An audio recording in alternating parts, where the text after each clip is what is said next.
शिव महापुराण में भगवान देवाधिदेव महादेव पार्वती जी को जब भ्रमण कराने के लिए काशी में लेकर जाते हैं तो काशी में पहुंचकर पार्वती से कहते हैं, पार्वती, संसार में जन्मा हुआ व्यक्ति जिस दिन अपने समय की कीमत समझ जाता है उस दिन मैं उसके समय को श्रेष्ठ बनाना प्रारंभ कर देता हूं।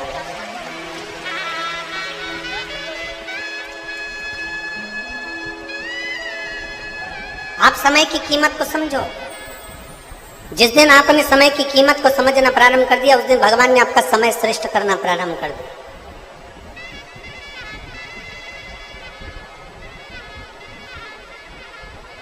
जिस दिन आपने समय की कीमत को जानना प्रारंभ कर दिया कि मेरा समय मुझे अमूल्य बनाना है, कीमत वाला बनाना है, मेरा समय व्यर्थ नहीं जाना चाहिए।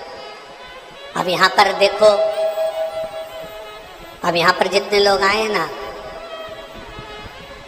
1 बजे से 4 बजे तक कथा है।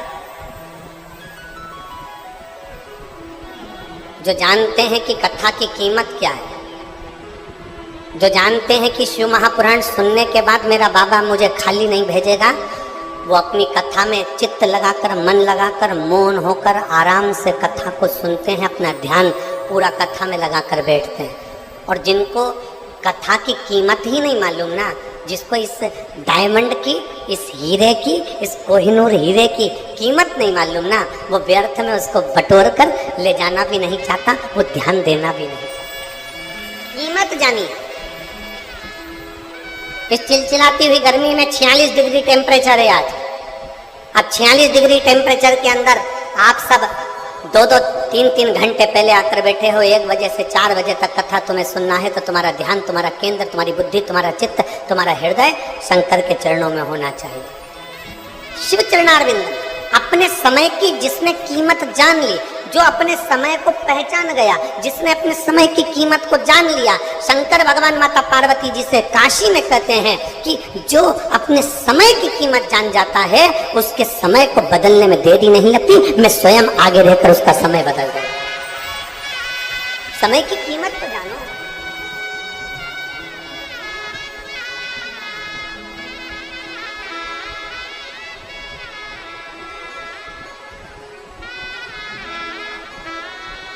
कलयुग में ये कलिकाल चल रहा है। कलयुग में कोई आपको स्वीकार करने को तैयार नहीं होगा। पत्नी ने जो वचन किए, पत्नी ने जो बात करी, पति हो सकता है उसको स्वीकार करे ना करे। पति ने कुछ कहा, पत्नी स्वीकार करे कि नहीं करे मालूम नहीं। भाई ने कुछ कहा, भाई स्वीकार करे कि नहीं मालूम नहीं। बहन स्वीकार करे कि नहीं मालूम नहीं। माता पिता स्वीकार करे मालूम नहीं। अड़ोसी पड़ोसी तुम्हारी बात को स्वीकार करे कि नहीं करे पता नहीं। समाज के लोग आपकी बात को स्वीकार करें ना करें, पर दुनिया के लोग इस कलिकाल में आपकी बात को स्वीकार करें चाहे ना करें, पर इतना पक्का है कि दुनिया के लोग समय निकालकर आपका शिकार जरूर कर लेंगे, पर आपकी बात को स्वीकार नहीं करेंगे। आपका शिकार कर लेंगे। दुनिया के लोग लगे रहेंगे कि मौका मिलना चाहिए कहने के लिए। जैसे ही कोई मौका मिला ना और आप किसी पड़ोसन के दरवाजे पर रोने के लिए गए, आप किसी पड़ोसन के दरवाजे पर अपनी बात कहने के लिए गए कि मैं तो बहुत दुखी चल रही हूँ, मुझे बहुत तकलीफ है, मुझे बहुत कष्ट है, आप अपने पड़ोसी के यहाँ कहने के लिए गए। वो पड़ोसन तुम्हारा शिकार करना चाहती है। वो पड़ोसन एक ना एक जगह जाकर जरूर कहेगी कि पहले तो सेठानी बनकर घूमती थी, अब जगत में रोती फिर रही है। स्वीकार नहीं करेंगे वो आपकी बात को, स्वीकार नहीं करेंगे वो आपके वचन को, वो आपका शिकार करेंगे। इसलिए शिव महापुराण की कथा कहती है, जगत में किसी के आगे मत जाकर रोइए, द्रौपदी से सीख लो। द्रौपदी ने अपने धृतराष्ट्र गांधारी काका ससुर से कहा, मेरा चीर खींच रहा है। काका ससुर तुम तो बोलो। धृतराष्ट्र कहते हैं मेरी आंखें नहीं है। गांधारी कहती है मेरी आंखों पर पट्टी बंधी है। भीष्म पितामह कहते हैं मैंने दुर्योधन के घर का अन्न खाया है। गुरु द्रोणाचार्य मना कर देते हैं, सारी की सारी सभा मना कर देती है। पांडव तक उठकर द्रौपदी के चीर को नहीं बचाते, तब द्रौपदी को समझ में आ गया कि ये पूरा संसार केवल देखने वाला है और तुम्हारे पर ठिठोली करने वाला है। ये पूरा संसार केवल तुम पर उंगली उठाने वाला है। ये पूरा संसार केवल तुम्हारी खामियां देखने वाला है। ये पूरा संसार तुम्हारी गलतियों को छांटने वाला है। तुम्हारी अच्छाई तुम कितना भी कर लो, अच्छाई थोड़े दिन करोगे लोग भूल जाएंगे, पर बुराई जीवन पर्यंत तक निकालते रहेंगे। द्रौपदी समझ गई ये यहाँ जितनी सभा में बैठे हैं ये कोई मेरा साथ नहीं देंगे। जब द्रौपदी ने जान लिया कि ये सब व्यर्थ है, तब द्रौपदी ने भगवान कृष्ण को पुकारा और मेरा ठाकुर आकर द्रौपदी का चीर बढ़ाकर चला गया। एक दिन आप भी जान जाओगे, नाते रिश्ते कुटुंब कबीले परिवार से सब जितने भी हैं इनको पहचान जाओगे एक दिन। और अंत समय प्रभु वचन दिया तो निभाना पड़ेगा। आए ना आए प्रभु कुटुंब कबीला, अंत समय प्रभु आना पड़ेगा। वचन दिया तो निभाना पड़ेगा। शिव ने जन्म दिया, शिव तक की यात्रा है।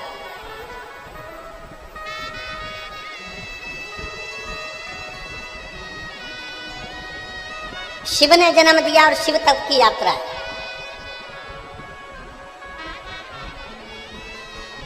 मरने के बाद आखिरी में अभी कहीं पर भी घूम लो फिर लो, पर मरने के बाद आखिरी में तो मेरे शंकर के करीब ही जाना।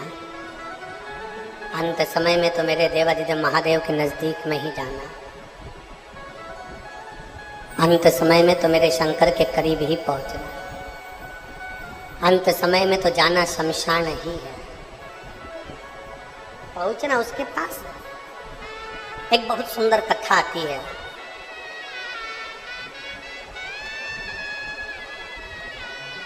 भक्तमाल में एक संत गोरा कुमार की कथा आती है। गोरा कुम्हार था।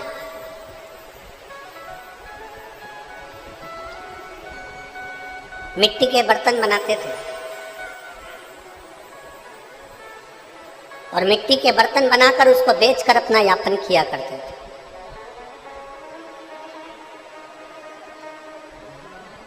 गोरा कुमार, जिनकी माता का नाम रुक्मणी था और पिता का नाम माधव जी था। गोरा कुमार तो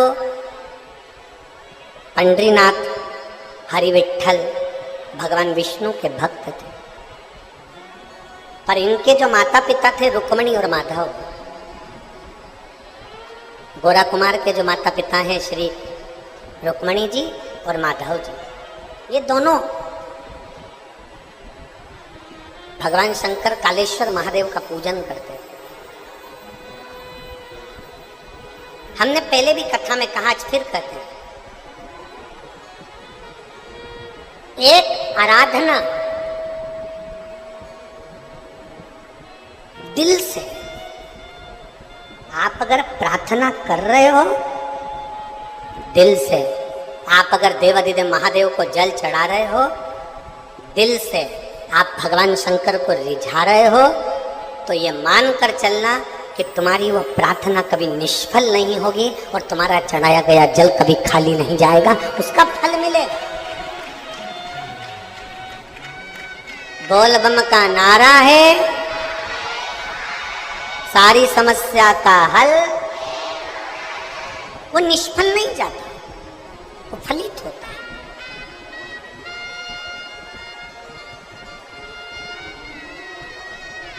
और शंभो शरणे पड़े, मांगो घड़ी रे गए, दुख काटो दया करीन दर्शन। शंभो शरणे मांगू घड़ी रे घड़ी दुख काटो दया करीने दर्शन आपो। गोरा कुमार के माता पिता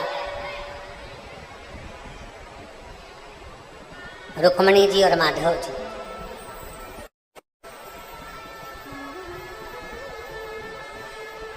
कालेश्वर महादेव का पूजन करते हैं।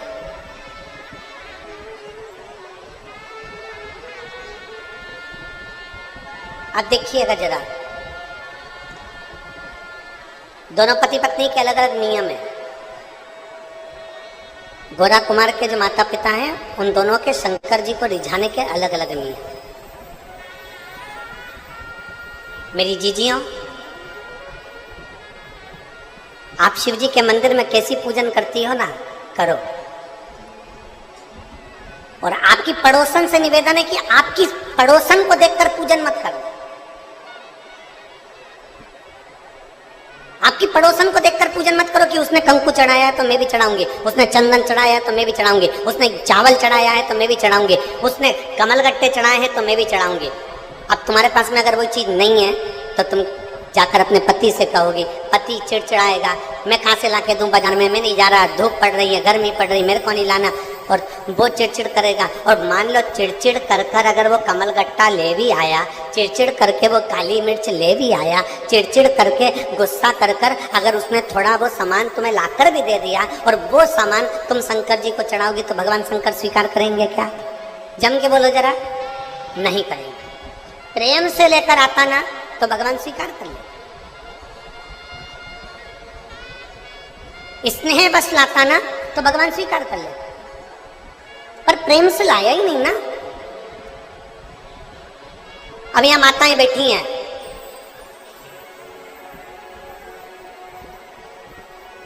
सावन के महीने में हम पार्थिव शिवलिंग का पूजन कराते हैं।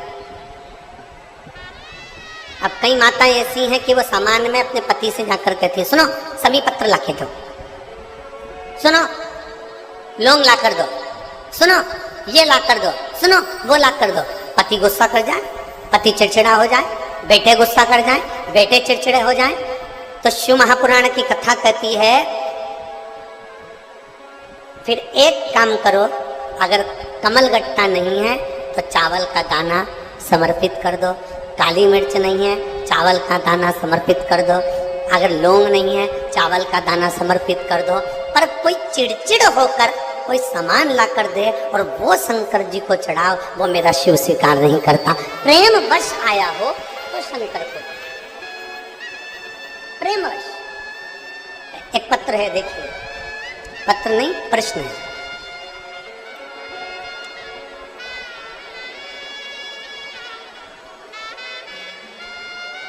गुरुजी, क्या घर के मंदिर में शिवलिंग और शिव परिवार दोनों एक साथ रख सकते हैं?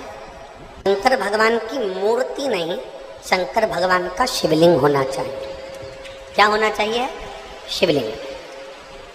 और शिवलिंग है, और कई लोग कहते हैं गुरुजी अब हमारे पास में शिवलिंग है तो क्या नंदी भी रखना जरूरी है? तो शिव महापुराण की कथा कहती है घर के अंदर शिवलिंग अगर रखा हुआ है, घर के अंदर शिवलिंग अगर रखा हुआ है तो नंदी हो तो ठीक, नहीं हो तो आप और हम जब बाबा को रोज प्रणाम करते हैं तो हम भी नंदी से कम नहीं होते हैं। हम भी नंदी से, आप और हम बाबा को प्रणाम कर रहे हैं तो आप भी और हम भी शिव के उपासक हैं। अब कहा शिवलिंग रखें तो क्या साथ में पार्वती जी रखना जरूरी है, कार्तिकेय रखना जरूरी है कि गणेश जी रखना जरूरी है? तो गणेश जी तो सबके घर में पहले से रहते हैं। बोलो सही है कि गलत है? जम के बोलो जरा। अब पार्वती जी की बात आई तो सब जितने भी बैठे हैं ना, सबके घर में कुल देवी तो होती ही है। माता जी का फोटो होगा, माता जी का चित्र होगा, कुछ ना कुछ माता का स्मरण होगा। और नहीं होगा तो जो शिवलिंग होता है, आपको पहले भी वर्णन किया, जैसे ये जलाधारी, ये शिवलिंग ये पानी बह रहा है, यहाँ गणेश जी, कार्तिकेय, अशोक सुंदरी, पार्वती जी, शंकर जी, मतलब पूरा की पूरा परिवार देवादिदेव महादेव का शिवलिंग के रूप में विराजमान। अब अगला प्रश्न आता है, क्या घर के मंदिर में पीतल का शिवलिंग रखना उचित है कि नहीं है? किसी धातु का शिवलिंग या किसी पदार्थ का शिवलिंग रखना उचित है कि नहीं है? देवादिदेव महादेव की पवित्र कथा कहती है, यदि आप अपने जीवन में एक बार लिंग शिव महापुराण अगर सुनेंगे या लिंग पुराण को आप पढ़ेंगे, बाजार में से लाकर गीता प्रेस की लिंग पुराण का अगर वर्णन करेंगे तो उसके अंदर या शिव महापुराण के अंदर वर्णन किया गया भगवान विष्णु, लक्ष्मी जी, इंद्रदेव, वरुण देव, गरुण देव, 33 कोटि देवी देवताओं ने सबने अपने अपने अनुकूल शिवलिंग का निर्माण किया। किसी ने पीतल का, किसी ने लकड़ी का, किसी ने पार्थिव का, किसी ने मोती का, किसी ने चांदी का, किसी ने तांबे का, किसी ने लोहे का, किसी ने माखन का, किसी ने दही का, किसी ने अन्य अन्य तरह के शिवलिंगों का निर्माण किया है। तो शिव पुराण कहती है तुम्हारे घर में अगर पीतल का शिवलिंग है तो भी रख सकते हो, धातु का शिवलिंग है तो भी रख सकते हो, मट्टी का शिवलिंग है तो भी रख सकते हो, चीनी का शिवलिंग है तो भी रख सकते हो, लकड़ी का शिवलिंग है तो भी रख सकते हो, पत्थर का शिवलिंग है तो भी रख सकते हो, पारद का शिवलिंग है तो भी रख सकते हो, स्फटिक का शिवलिंग है तो भी रख सकते हो। तुम्हारे पास में जैसा शिवलिंग है वैसे तुम पूजन करो, मेरा महादेव उसमें भी प्रकट होकर भाव से स्वीकार करो।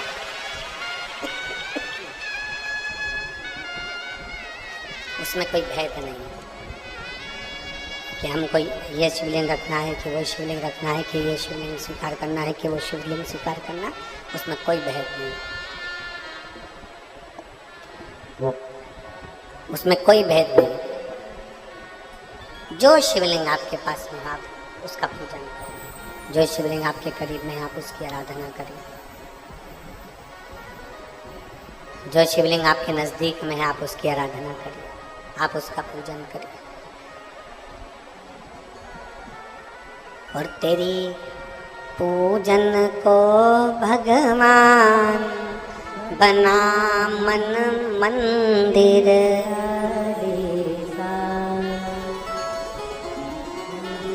मकान बनाने के लिए प्लाट की जरूरत पड़ती है, रिटर्न नहीं आ रहा है। मकान बनाने के लिए जम के बोलो जरा, प्लाट की जरूरत पड़ती है।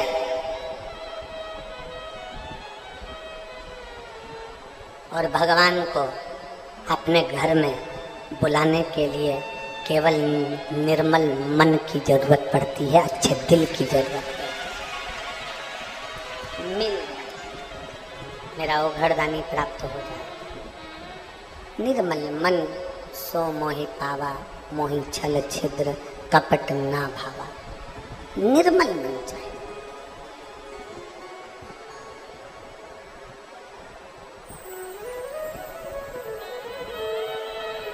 वो कहते ना, कैसे आएंगे प्रभु, कैसे आएंगे प्रभु,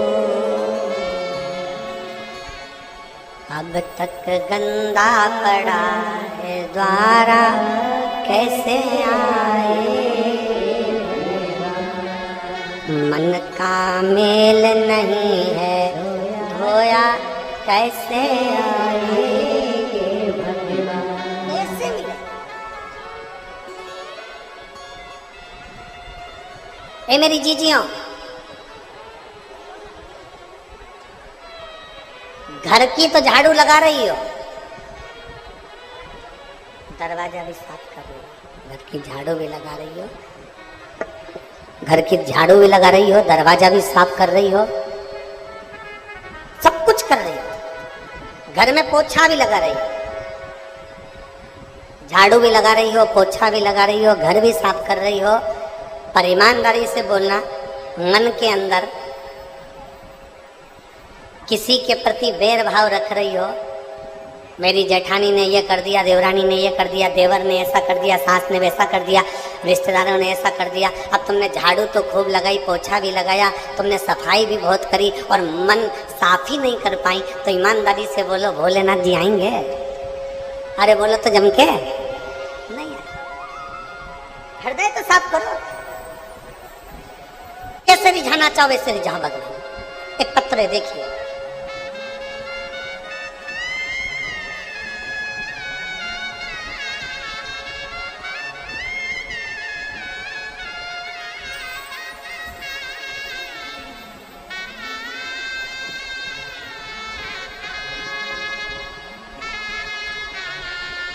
मेरा नाम उमा पवन जी खंडेलवाल है। अच्छा, जजमान परिवार का ही पत्र। हाथ हिला दो एक बार ऐसे। मेरा नाम उमा पवन जी खंडेलवाल है। हम शिव महापुराण के बाबा की कृपा से यजमान भी बने हैं। 5 सालों से मेरी जीभ पर एक छाला था, जिसकी वजह से मुझे भोजन करने में तकलीफ होती थी। छाले को 5 साल हो गए थे। मैंने ये बात अपने घर के किसी भी व्यक्ति को नहीं बताई। पिछले 6 महीने से यह तकलीफ और ज़्यादा आसानी हो गई, भोजन करने में दिक्कत आने लगी। तब मैंने अपनी छोटी बेटी से कहा, तो उसने कहा कि हॉस्पिटल में जांच कराते हैं, और हॉस्पिटल में जांच कराने का बोला। तब हमने हॉस्पिटल में जांच कराने के लिए रायपुर गए, और वहाँ डॉक्टर साहब ने कहा कि अगर छाला 15 दिन से ज़्यादा हो जाता है तो उसमें कहीं ना कहीं कैंसर के लक्षण आ जाते हैं। ये सुनकर हमारे आँख में आंसू आ गए। परिवारजनों का परामर्श हुआ। फिर हम लोग मुंबई निकल गए, और मुंबई के डॉक्टरों से जांच कराई, और जांच कराने के बाद डॉक्टरों ने कहा कि छाला निकालना पड़ेगा, तब मालूम पड़ेगा कि क्या दशा है। उसी बीच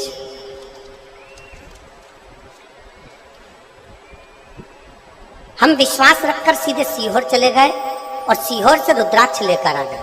उस रुद्राक्ष का पानी में गलाते उसका पानी हम पीना चालू कर दिया, और बाबा से बोल दिया, बाबा कोई ऐसी बीमारी मत आ जन देना जिससे हमारे जीवन को परेशानी हो। बाबा को प्रणाम कर कर हम ऑपरेशन के लिए उस छाले को निकलवाने के लिए चले गए, और कुंदकेश्वर महादेव का नाम लेकर जल पीकर हम जब गए, और छाला जब निकाला गया, निकालने के बाद उसकी जांच हुई। बाबा ने ऐसी कृपा करी कि कैंसर का कोई लक्षण नहीं आया। मेरे बाबा ने मुझे बचाया। आइए बेलपत्र ले जाओ। शिव तत्व की प्राप्ति। गुरुजी,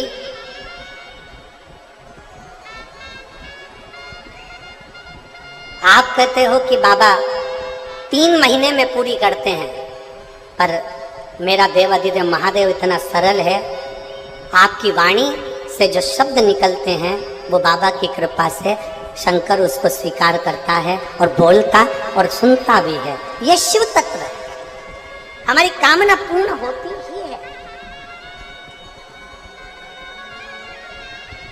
और तेरी कृपा बिना न हिले एक भी अणु, लेते सांस तेरी कृपा से तनो तनो, बखान क्या करो मैं लाखों के ढेरा, चुपटी भर।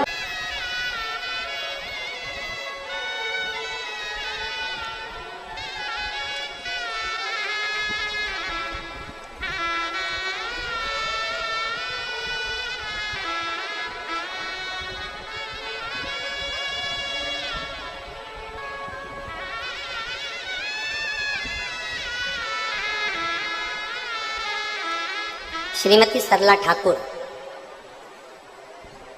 पलारी,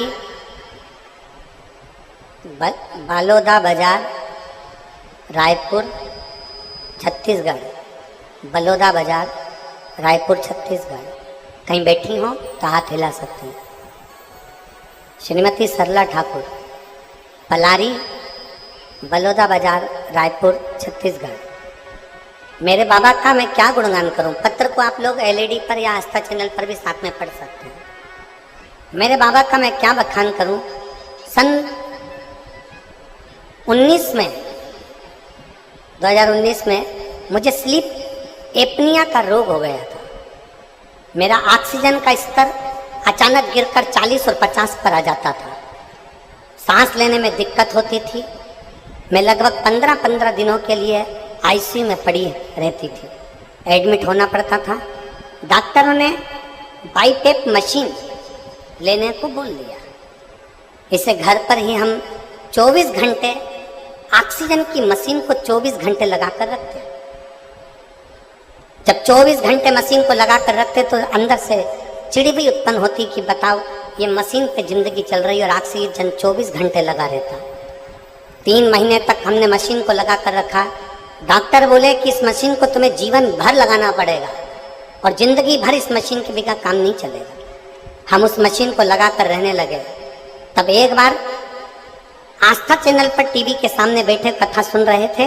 चैनल बदलते बदलते आपकी कथा आने लगी और शिव महापुराण की कथा सुनी। कथा सुनकर शिव जी पर बेलपत्र और शंकर जी पे चढ़े हुए जल का महत्व आपने बताया और हमने अपने परिवार वालों से कहकर बेलपत्र और जल मंगाकर बेलपत्र खाना और पानी पीना कुंदकेश्वर महादेव के नाम से चालू करा। आज बाबा की कृपा से मेरा ऑक्सीजन लेवल बढ़ गया और मेरी मशीन निकले हुए समय हो गया। अब मैं मशीन नहीं लगाती, अमलेश्वर की कथा में बैठी हूँ। आई है, हाथ हिलाओ, कहाँ बैठी हैं? दिख गई। आ जाओ, एक बेलपत्र ले जाना। आ जाओ माँ, एक बेलपत्र ले जाना। आ जाओ। अब मैं बिना मशीन के कथा भी सुन रही हूं और बिना मशीन के अपने घर पर रह रही हूं। ये शिव तत्व।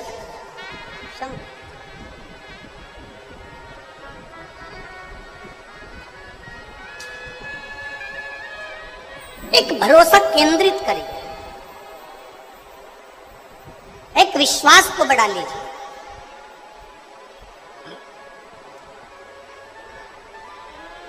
संत गोरा कुमार जी की माँ माताजी रुक्मणी, संत गोरा कुमार जी के पिता श्री माधव जी, दोनों की शिव भक्ति अलग अलग है। दोनों शंकर भगवान की भक्ति बड़े अलग से करते हैं। और फिर निवेदन है, देखा देखी में पूजन बिल्कुल मत करो। देखा देखी में आराधना मत करो। देखा देखी में तो काम बिगड़ जाता है। हम पहले भी बोले, कक्षा 8वीं का पेपर, सबसे बड़ी मीनार का नाम लिखो। आगे वाले बच्चे ने लिख दिया दिल्ली में कुतुब मीनार है। पीछे वाले बच्चे ने आगे वाले बच्चे का देखकर लिख दिया दिल्ली में कुतिया बीमार है। देखा देखी में काम बिगड़ गया। हम जैसी आराधना करते ना वैसी करो। आपके दिल को जो अच्छा लगे ना वैसे शंकर जी का आराधना करो।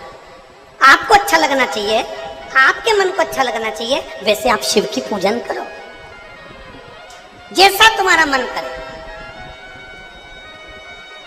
जैसे तुम्हारा दिल कर जाए वैसे तुम शिव की आराधना करो।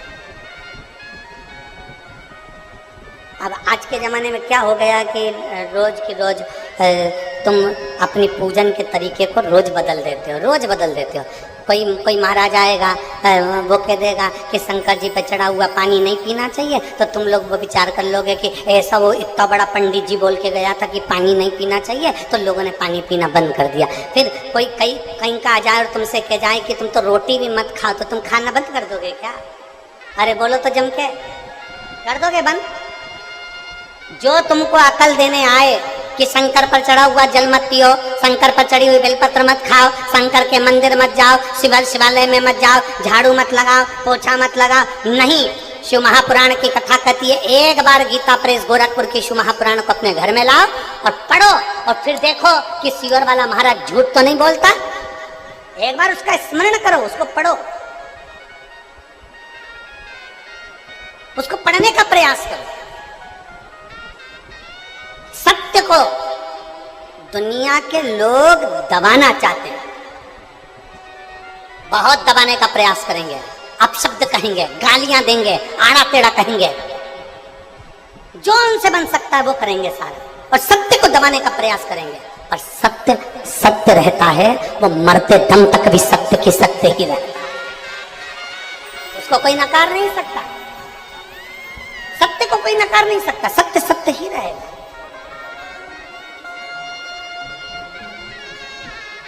बोल बम का नारा है, सत्य को कौन नकारे। आप भजन करो।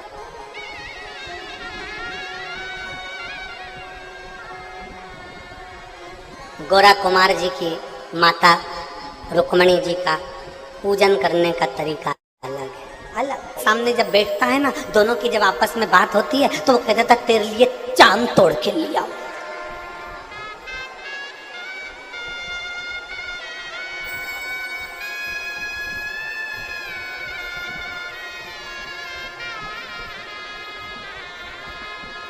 कितना झूठ। एक लड़का लड़की से कहता था तू बोल, अभी के अभी तेरे लिए तारे तोड़ के ला दो, तारे।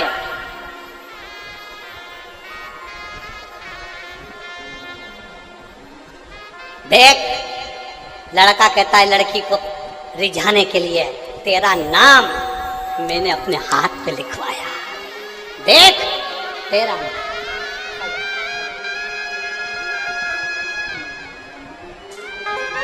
रिझाने वाली बात है।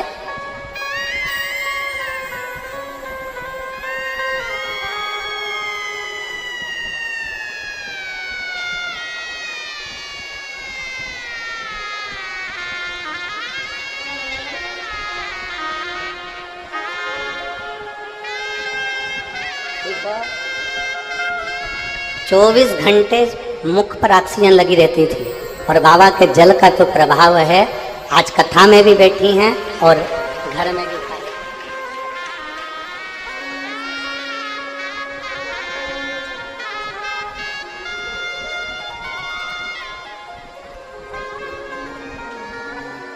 एक विचार करिए, लड़का लड़की से कह रहा मैंने तेरा हाथ पे नाम लिखा लिया, इतना प्रेम करता हूं। लड़की भी मूर्ख है जो हाथ पे नाम लिखाया और राजी हो गई। लड़की को कहना था पहले प्रॉपर्टी पे नाम लिखा के बता,